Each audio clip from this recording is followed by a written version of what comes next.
السلام عليكم ورحمة الله. الدبرياج عندك لو قطع أو فصل منك لأي سبب، يا إما بتتصل بفني بيجيلك يصلح المشكلة في مكانك، يا إما بتخلي حد يسحبك لأقرب ورشة عمل. ولكن أحيانا المشكلة دي بتحصل في مكان مفهوش خدمات وفي وقت متأخر وغير مناسب. في طريقة بتعملها بتخليك تشغل السيارة وتمشي بيها عادي، والطريقة دي سهلة جدا وأي حد يقدر يعملها، وهنعرفها مع بعض بشكل عملي. ولكن الأهم من كده إن في ملاحظات مهمة جدا لازم تراعيها وانت بتنفذ الطريقة دي، علشان ما يحصلش معاك مشاكل تانية غير المشكلة اللي انت فيها أصلا وتعطل نفسك. وللأسف مش كل الناس بتتكلم في الملاحظات دي، فتابع معانا الفيديو للآخر بإذن الله تستفيد بكل كلمة هنقولها. ولو انت مهتم بعالم السيارات فبإذن الله تشترك معانا في القناة، لأنك هتلاقي كل ما يخص عالم السيارات موجود في القناة. ولايك للفيديو لو عجبك وفعل زر الجرس عشان يوصلك كل جديد. في البداية هنعرف ازاي تتحرك بالسيارة والدبرياج مفصول، وفي الآخر هنعرف الملاحظات المهمة بحيث الفكرة توصل لك بشكل واضح وبسيط من غير أي مشاكل بإذن الله. أول حاجة لازم المحرك يكون مفصول، ما ينفعش يكون شغال، علشان لما تيجي تغير النقلات الجير بوكس يتحرك معاك بسهولة. فلازم المحرك يكون مفصول. أول حاجة هتحط الغيار الأول، وهتحط المفتاح، وهتشغل أول تكة، وهتنتظر 5 ثواني، وهتشغل المحرك. واحد هيقول لي انت لو شغلت المحرك وانت حاطط الغيار الأول السيارة هتندفع فجأة للأمام وهتفصل.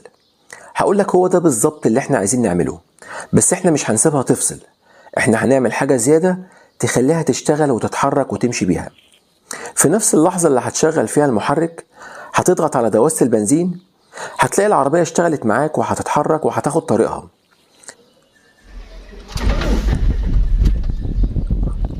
كل اللي انا عملته اني استغليت اندفاع السيارة للأمام وفي نفس اللحظة ضغطت بنزين فاشتغلت واتحركت معايا. لو انت ماشي في طريق كله مطبات او مزدحم جدا والمسافة اللي هتمشيها لحد الميكانيكي مش بعيدة، يبقى هتمشي على الغيار الأول وتشغل الانتظار، وهتمشي على يمين الطريق لحد أقرب ورشة عمل. طب لو الطريق اللي انت ماشي فيه سريع شوية وانت عايز تمشي على الغيار التاني، هتعمل نفس الكلام اللي قلناه، بس بدل ما تحط الغيار الأول هتحط الغيار التاني. هتفصل المحرك وانت واقف في مكانك، وهتحط الغيار التاني، وهتشغل أول تكة للمفتاح وتنتظر 5 ثواني، وهتشغل المحرك وفي نفس الوقت هتدوس بنزين. هتلاقي العربية بتدردر معاك بسيط في بداية الحركة، وبعد كده هتشتغل وتتحرك معاك بسهولة. هتمشي على يمين الطريق وتشغل الانتظار، وتفضل ماشي على الغيار التاني لحد أقرب ورشة عمل. طب لو الطريق اللي انت ماشي عليه فيه إشارة مرور أو ازدحم لأي سبب واضطريت انك تقف بالسيارة، فهنا بتعمل ايه؟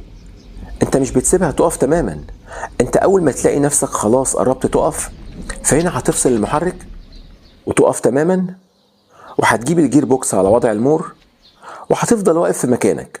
وأول ما الطريق يبدأ يتحرك تاني هتبدأ تطبق نفس الكلام. هتحط الغيار الأول أو التاني على حسب الطريق اللي انت ماشي عليه، وتبدأ تشغل المحرك. يعني معنى كده ان كل مرة الطريق بيزدحم وبتضطر انك تقف بالسيارة لازم تفصل المحرك الأول لحد ما الطريق يبدأ يتحرك تاني، وهتبدأ تكرر نفس الكلام لحد ما توصل.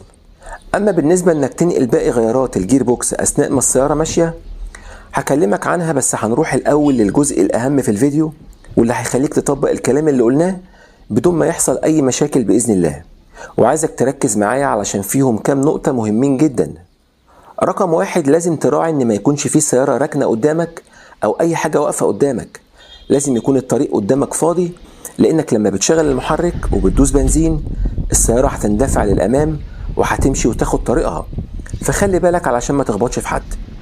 رقم 2، ودي مهمة جدا، انت لما بتحط الغيار الاول وبتشغل المحرك وبتدوس بنزين علشان تتحرك بالعربية، وانت بتعمل كده لو لقيت المحرك مش راضي يشتغل معاك لأي سبب وحسيت ان البطارية صوتها بيضعف وشحنتها بتقل، في الحالة دي افصل على طول وما تحاولش تشغلها، علشان لو البطارية نامت هيبقى كده ولا معاك دبرياج ولا معاك بطارية، ومش هتعرف تشغلها غير لما تاخد وصلة بطارية من سيارة تانية تشحن بيها بطاريتك.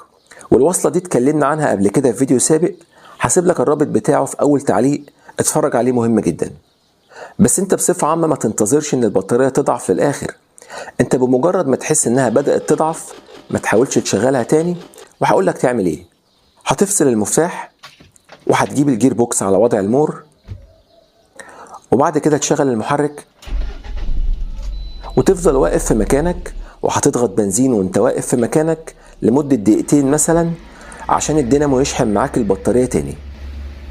وبعد ما تخلص افصل المحرك، وبعد كده ابدأ حط الغيار الأول أو التاني وابدأ شغل وتحرك، بإذن الله هتشتغل معاك. رقم 3 ودي أهم من اللي قبلها، انت لما بتحط غيار وبتشغل المحرك، اندفاع السيارة اللي بيحصل ده بيحمل على المارش، والمارش ده بعض الناس بتسميه السيلف أو بادئ الحركة. لو انت متأكد ان المارش بتاع سيارتك فيه مشاكل فممكن ما يشغلش معاك السيارة، وممكن المارش نفسه يبوظ. ففي الحالة دي هتعمل ايه؟ هتخلي اي شخص معاك او اي حد موجود على الطريق هيزق السيارة من الخلف في نفس الوقت اللي انت هتشغل فيه المحرك، بحيث العربية لما تندفع لقدام الاندفاع ده ما يكونش كله محمل على المارش، فانت بتديها زقة علشان تساعد المارش انه يشتغل من غير ما تعمل حمل زائد عليه ويشتغل معاك بسهولة. والكلام ده في حالة انك متأكد ان المارش عندك فيه مشاكل. لكن لو المارش عندك كويس ومفهوش مشكلة يبقى اتصرف طبيعي من غير ما حد يزق من الخلف، وهيشتغل معاك بسهولة بدون مشاكل بإذن الله. رقم 4، في بعض الناس بتنقل الغيارات التاني والتالت والرابع عن طريق انه اثناء ما السيارة ماشية يقوم شايل رجله من على البنزين ويقوم حاطط الغيار اللي بعده. والطريقة دي عايزة واحد يكون فاهم بيعمل ايه ويكون جرب الكلام ده قبل كده عشان يعرف يظبط النقلة من غير مشاكل.